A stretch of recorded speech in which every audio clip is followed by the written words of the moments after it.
او بھائی یہ سارے ہماری طرح کے انسان ہیں، نہ پیغمبر کے پاس انسان کی حاجت روائی مشکل کشائی ہوتی ہے، نہ بزرگوں کے پاس ہوتی ہے، سارے انسان میری نظر میں ایک جیسے ہو، آدم سے لے کے قیامت تک آنے والا آخری انسان۔ اللہ رب العزت نے قرآن مجید میں ارشاد فرمایا، اعوذ باللہ من الشیطان الرجیم، بسم اللہ الرحمن الرحیم،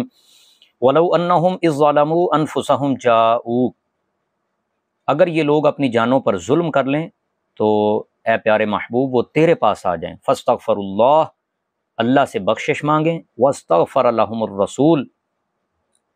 اور رسول بھی ان کے لیے سفارش کر دے، لَوَجَدُوا اللَّهَ تَوَّابًا رَحِيمًا، تو پھر اللہ تعالیٰ ضرور رحم بھی فرمائے گا۔ مفتی طارق مسعود چونکہ دیوبندی عالم دین ہے، علماء دیوبند کے مفتی اعظم جناب مفتی محمد شفیع صاحب، ان کی تفسیر معارف القرآن جلد 2، اس میں انہوں نے اسی آیت کے تحت لکھا ہے کہ یہ آیت یہ قیامت تک کے مسلمانوں کے لیے، یعنی قیامت تک کے لیے یہ آپشن موجود ہے کہ جو بندہ اپنی جانوں پہ ظلم کر لے، کوئی گناہ کر لے، تو وہ رسول پاک علیہ الصلوۃ والسلام کی بارگاہ میں آ جائے، اللہ سے بخشش مانگے اور اللہ کے رسول بھی ان کے لیے سفارش کر دے، تو پھر اللہ توبہ بھی قبول کرے گا، اللہ رحمت بھی فرمائے گا۔ اندازہ کریے کہ مفتی طارق مسعود کہہ رہا ہے کہ کچھ نہیں کر سکتے، اور مفتی اعظم مفتی محمد شفیع دیوبندی وہ کہہ رہے ہیں کہ قیامت تک کے لیے جو بھی اپنی جان پہ ظلم کر کے آ جائے رسول پاک علیہ الصلوۃ والسلام کے پاس، اللہ کے نبی اس کی سفارش کر دیں تو اس کا کام ہو جائے گا، اس کی بگڑی بن جائے گی۔ اس کے بعد میں آپ کے سامنے چند احادیث، چند روایات رکھنا چاہتا ہوں کہ صحابہ کرام رضی اللہ عنہم اجمعین ان کا نظریہ کیا تھا، اور مفتی طارق مسعود کس حوالے سے لوگوں کو گمراہ کر رہا ہے۔ یہ الادب المفرد ہے حضرت امام بخاری رحمہ اللہ کی، اس میں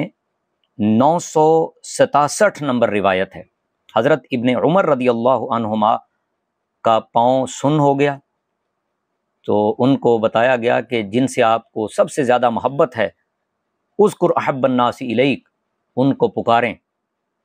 تو فقال یا محمد، انہوں نے رسول پاک علیہ الصلوۃ والسلام کو پکارا، یا محمد کہہ کر جب پکارا تو ان کا پاؤں فوراً ٹھیک ہو گیا۔ تو نام نامی اس میں گرامی لینے سے اللہ کا کرم ایسا ہوا کہ مشکل دور ہو گئی۔ اس کے علاوہ ایک اور روایت جو تاریخ طبری میں موجود ہے، جلد 3 دار المعارف مصر سے جو شائع ہوئی، 293 نمبر پیج ہے۔ جنگ یمامہ کے حوالے سے یہاں پہ صحابہ کرام کا عمل موجود ہے کہ صحابہ کرام کا جنگ یمامہ میں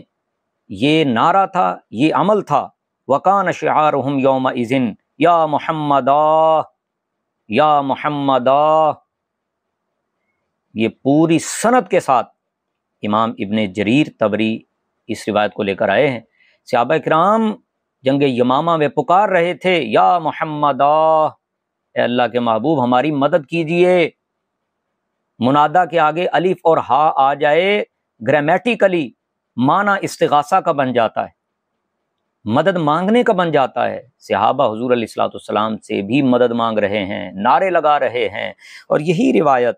صرف تاریخ طبری میں نہیں ہے، یہ دیگر کتابوں میں بھی موجود ہے۔ البدایہ والنہایہ حافظ ابن کثیر کی،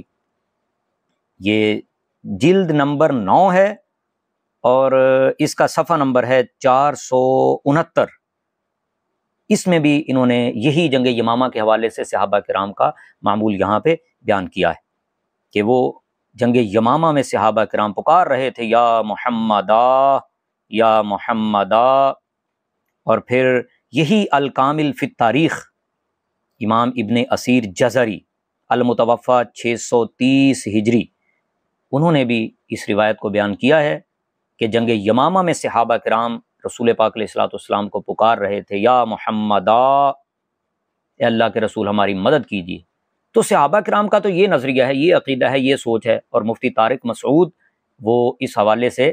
بے خبر ہے۔ تو اللہ کے محبوب علیہ الصلوۃ والسلام اگر مدد نہیں کر سکتے اللہ کی عطا سے، تو پھر صحابہ کرام کس لیے پکار رہے ہیں؟ ابن تیمیہ انہوں نے الکلم الطیب من اذکار النبی صلی اللہ علیہ وآلہ وسلم، تو اس میں انہوں نے لکھا ہے، یہ صفحہ نمبر 88 ہے، 88 نمبر صفحہ ہے، روایت نمبر ہے 234، حضرت ابن عمر رضی اللہ تعالی عنہما کی وہی روایت جو حضرت امام بخاری لے کر آئے۔ انہوں نے بیان کی ہے کہ جب ان کا پاؤں سن ہو گیا تو انہوں نے پکارا یا محمد صلی اللہ علیہ وآلہ وسلم۔ تو کہتے ہیں کہ پھر جب حضور علیہ الصلوۃ والسلام کو یاد کیا تو پاؤں فوراً ٹھیک ہو گیا۔ المعجم الصغیر امام طبرانی کی، اس میں انہوں نے رسول پاک علیہ الصلوۃ والسلام کی ایک روایت بیان کی ہے، 183 پیج ہے۔ کہتے ہیں کہ حضرت عثمان غنی رضی اللہ تعالیٰ عنہ کے دور میں ایک صحابی، ایک بندہ ان سے ملاقات کرنا چاہتا تھا، کسی وجہ سے، مصروفیت کی وجہ سے ملاقات نہیں ہو رہی تھی، تو حضرت عثمان بن حنیف رضی اللہ تعالیٰ عنہ ان سے ملاقات ہو گئی۔ بندے نے کہا کہ بھئی میں تو ملنا چاہتا ہوں، میرا کام نہیں ہو رہا۔ تو حضرت عثمان بن حنیف نے ان کو کہا کہ آپ ایسا کریں کہ آپ وضو کریں اور مسجد میں جائیں اور یہ دعا مانگیں 2 رکعت پڑھنے کے بعد۔ یہ اللہ کے محبوب علیہ الصلوۃ والسلام نے دعا سکھائی تھی نابینا صحابی کو، صحیح ستہ میں موجود ہے۔ یہ تم دعا جا کر مانگو، اللہم انی اسألک و اتوجہ الیک بنبینا محمد صلی اللہ علیہ وآلہ وصحبہ وسلم نبی الرحمہ، یا محمد انی اتوجہ بک الی ربک جل وعز فیقضی لی حاجتی۔ یہ دعا جا کر مانگو، رسول پاک علیہ الصلوۃ والسلام کی جانب بھی متوجہ ہو جاؤ، اللہ کے محبوب علیہ الصلوۃ والسلام کا وسیلہ پیش کر دو۔ اللہ کے محبوب علیہ الصلوۃ والسلام کی سکھائی ہوئی یہ دعا جب اس بندے نے جا کر مسجد میں وضو کر کے 2 رکعت نفل پڑھ کے یہ مانگی، حضور علیہ الصلوۃ والسلام سے توجہ کی درخواست کی، آپ کو وسیلہ بنایا، تو کہتے ہیں کہ حضرت عثمان غنی رضی اللہ عنہ سے جو ملاقات نہیں ہو رہی تھی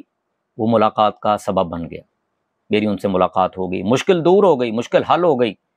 تو میرے بھائیوں، یہ تو صحابہ کرام کا نظریہ ہے۔ تو مفتی طارق مسعود کہہ رہا ہے کہ وہ بھی ہماری طرح ہیں۔ مفتی طارق مسعود کہہ رہا ہے کہ وہ مشکل دور نہیں کر سکتے۔ او بھائی، ان کا تو نام لینے سے اللہ تعالیٰ کرم فرما دیتا ہے، ان کا تو نام پکارنے سے اللہ تعالیٰ رحمت فرما دیتا ہے، مشکلیں دور فرما دیتا ہے۔ تو تم یہ کون سا دین پڑھا رہے ہو؟ صحابہ کرام کا عمل تو میں نے لوگوں کے سامنے پیش کر دیا ہے۔